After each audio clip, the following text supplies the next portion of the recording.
За сайн байцгаана уу бүгд өглөөний мэнд төргий. Голон капитал үндэсний компаниас бэлтгэн хүргэдэг ээлжит маркет апдейтыг та бүхэнд хүргэхэд бэлэн болоод байна. За апдейт руугаа орохоос өмнө хэдүүлээ эхлээд өнгөрсөн 7 хоногт олж өнгөрсөн голлох мэдээллүүд төр эргээд нэг апдейт авъя. За тэгэхээр өнгөрсөн 7 хоногийн 4 дахь өдөр Монголын цагаар оройн 8:30 минутанд Америкийн нэгдсэн улсын Non-Farm Payrolls буюу ажил эрхлэлтийн тоо мэдээлэл зарлагдсан байгаа. За 6 дугаар сард Америкийн нэгдсэн улс даяар нийтдээ 57 мянган ширхэг ажлын байр бол бий болсон гэдэг ийм статистик мэдээлэл бол гарсан байгаа. За шинжээчдийн төсөөллөөр юу гэж төсөөлж байсан бэ гэхээр 6 дугаар сард нийтдээ 114 мянган ширхэг ажлын байр бий болно гэсэн ийм хүлээлттэй байсан. За гисэн эдгч бол нөхцөл байдал дээр бол харьцангуй бага ажлын байр бол бий болсон байгаа.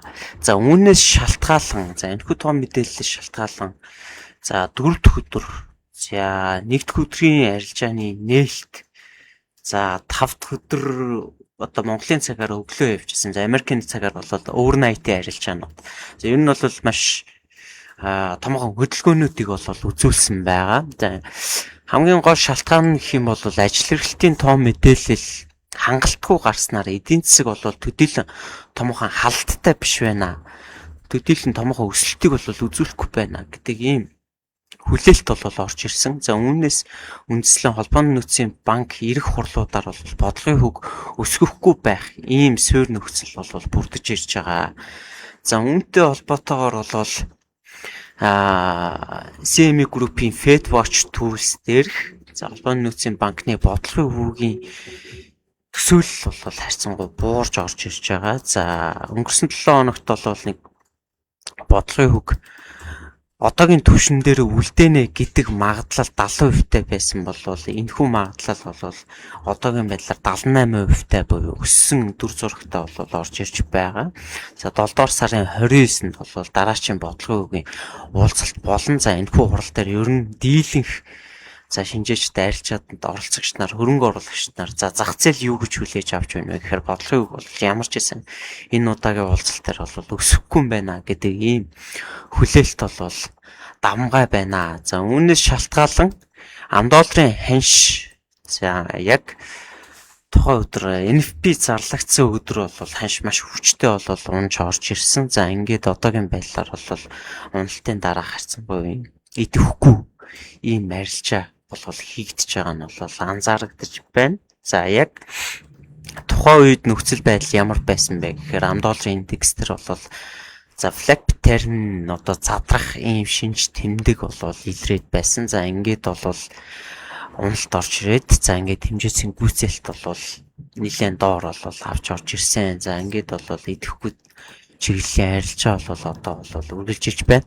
За үргэлжлүүлээд мэдээж $10 ханш суларч орж ирснээр алтны ханшин дээр бол өсөх за суурь нөхцөл байдал бол бүрдсэн гэж бол хэлж болно. За алтны ханш бол за өнгөрсөн 7 хоногийн 1 дахь өдөр за 25 оны 10 сард хийсэн Еврол түвшин дээр бол төхөж орж ирсэн гэж бол хэлж болно. За ингээд бол ханш бол 1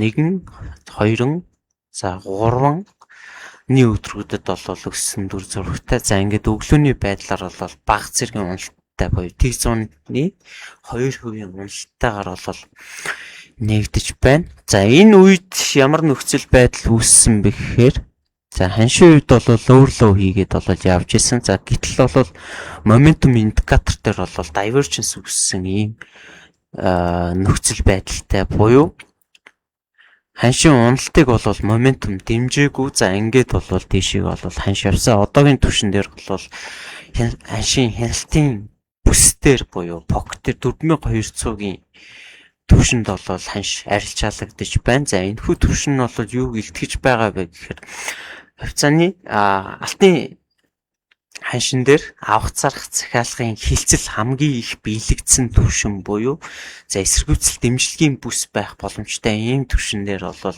ханш ирсэн байгаа. За яг одоо бол маш эгзэгтэй түвшин дээр бол байна. Энэхүү ханшиг бол дээшээгээ сэтэлж гарч чадах юм бол ханшиг дээшээ гэж харах боломжтой. байна гэж бол хэлж болохоор байна. За гэхдээ бол яг одоогийн байдлаар бол яран шийдвэр гаргахад бол маш тохиромжгүй ийм төвшин дээр бол байна гэж хэлж болохоор байна. За үргэлжлүүлээд мэдээж бодлогын хүү өсөхгүй байх ийм магадлал нэмэгдэж байгаатай холбоотойгоор бол биткойны ханш бол өсөж орж ирж байна.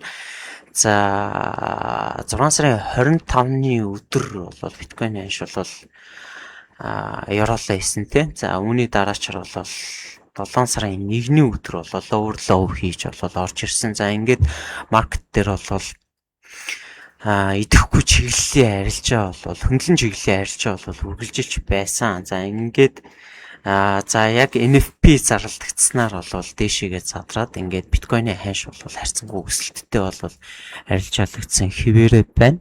За энэ сарын сүүлээр бол биткойны хувьд бол Clarity Act буюу койны салбар дээр хүлээгдэж байгаа хамгийн том хуулийн төсөл батлагдахаар хүлээгдэж байгаа.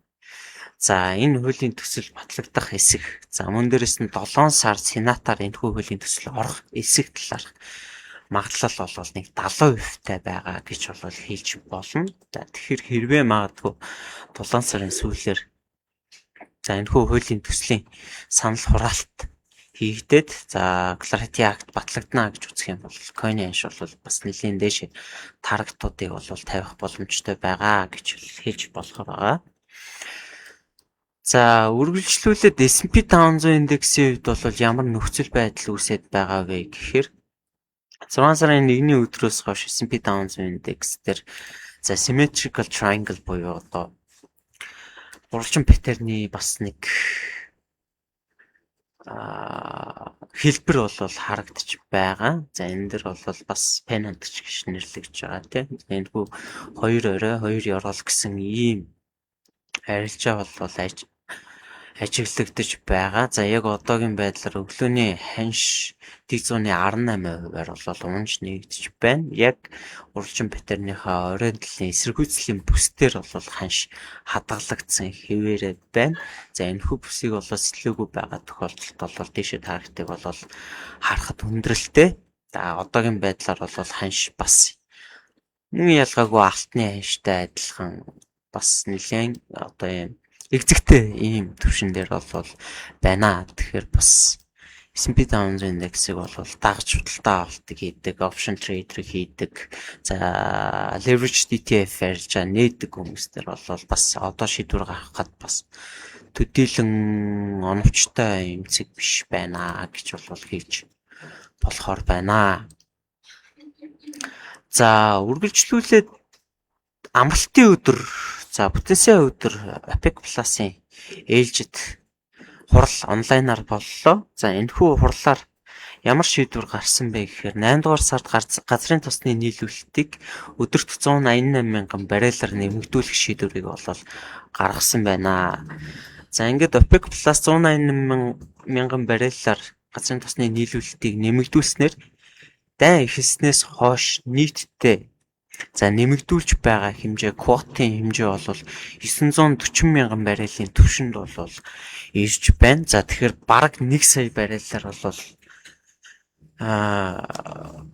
газрын тосны нийлүүлэлтийг бол нэмэгдүүлж байгаа гэсэн үг. За энэ нь бол дэлхийн нийт газрын тосны нийлүүлэлтийн 1%-тай тэнцвүүц хэмжээний түвшинд бол ирж байгаа гэж бол хэлж болохоор байна.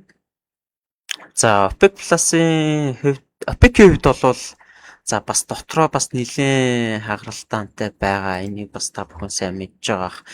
5 сар цаана жин Арабын нэгдсэн Эмират улс OPEC Plus-аас бол гарсан.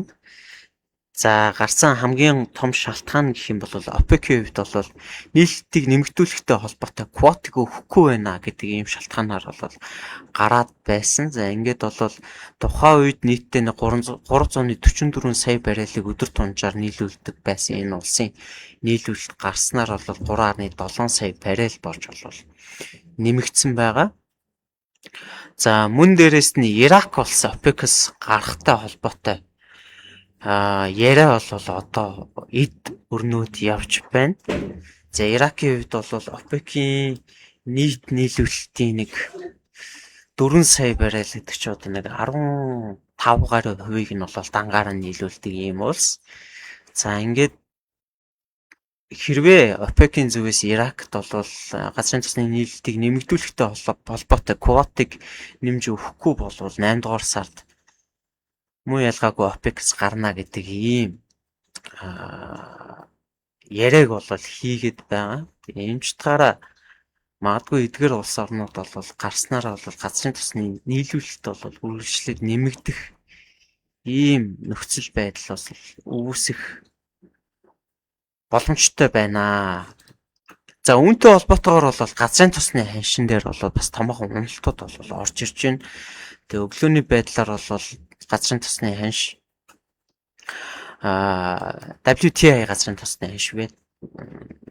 Тэ $68 дээр бол нэгдэж байгаа. За энэ нь бол одоо дайны өмнөх түвшинтэй бол ойролцоо ийм түвшинд бол газрын тос арилжаалагдаж байна гэж хэлж болохоор нь газрын тосны ханшийн хувьд бол дайны нөхцөл байдал хэвийн болох тал руугаа хандаж байгаа яриа хэлцлүүд бол эд өрнөж байна. За мөн дээрээс нь улс орнууд газрын тосны нийлүүлэлтийг нэмэгдүүлж байгаатай холбоотойгоор бол ер нь ханш бол бас төдийлөн өндөр өсөхгүй байх ийм нөхцөл байдалтай бол байна гэж бол харж болохоор байна.